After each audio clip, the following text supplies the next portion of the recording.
So let's take a look at number 2 off of your sample, or free response number 2 off of your sample midterm. So Mark and Dawn are planning to sell each of their marble collections at a garage sale.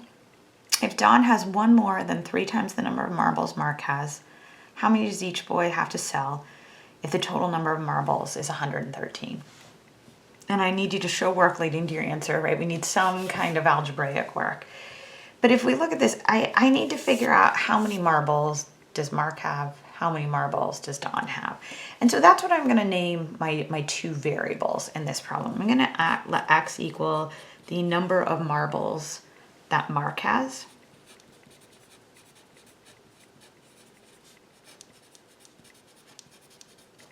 And I'm going to let y equal the number of marbles for Dawn.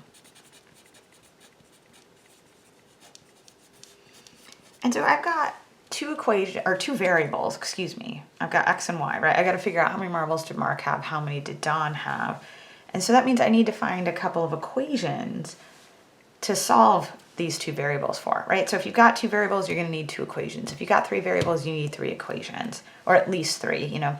So let's start to look at this. I'm actually going to start with this second number here. I think this equation is probably, or my guess is it's easier to hear.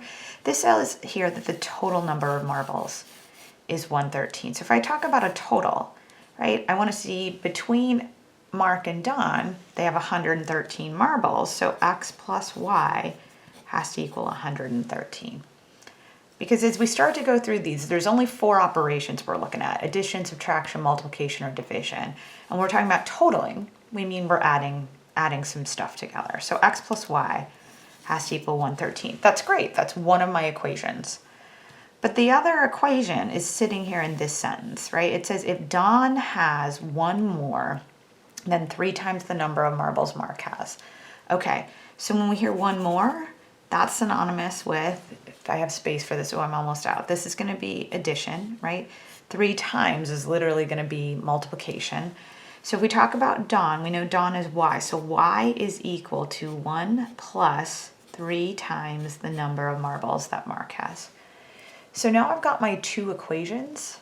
So what I'm going to do is I'm going to write 1 plus 3x in for y. Right?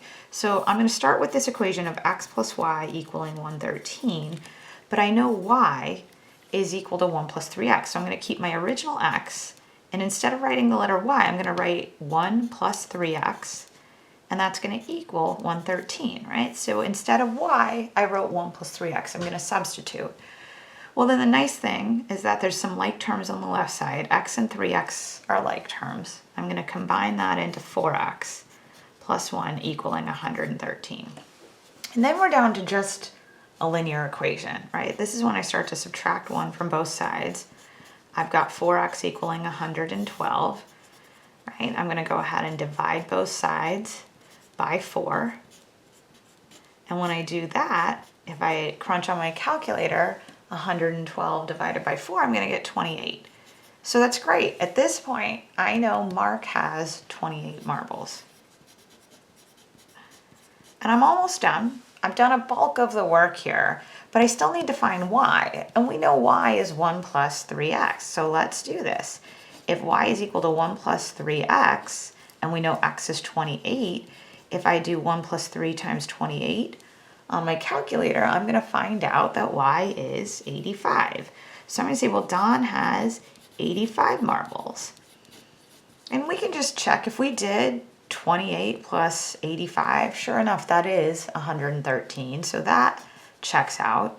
And if we take 28 times 3, we are going to get 84. And when we add 1 to it, we are going to get 85, right? So I can check that both of these equations are holding true if x is 28 and y is 85. All right, thanks so much. Bye.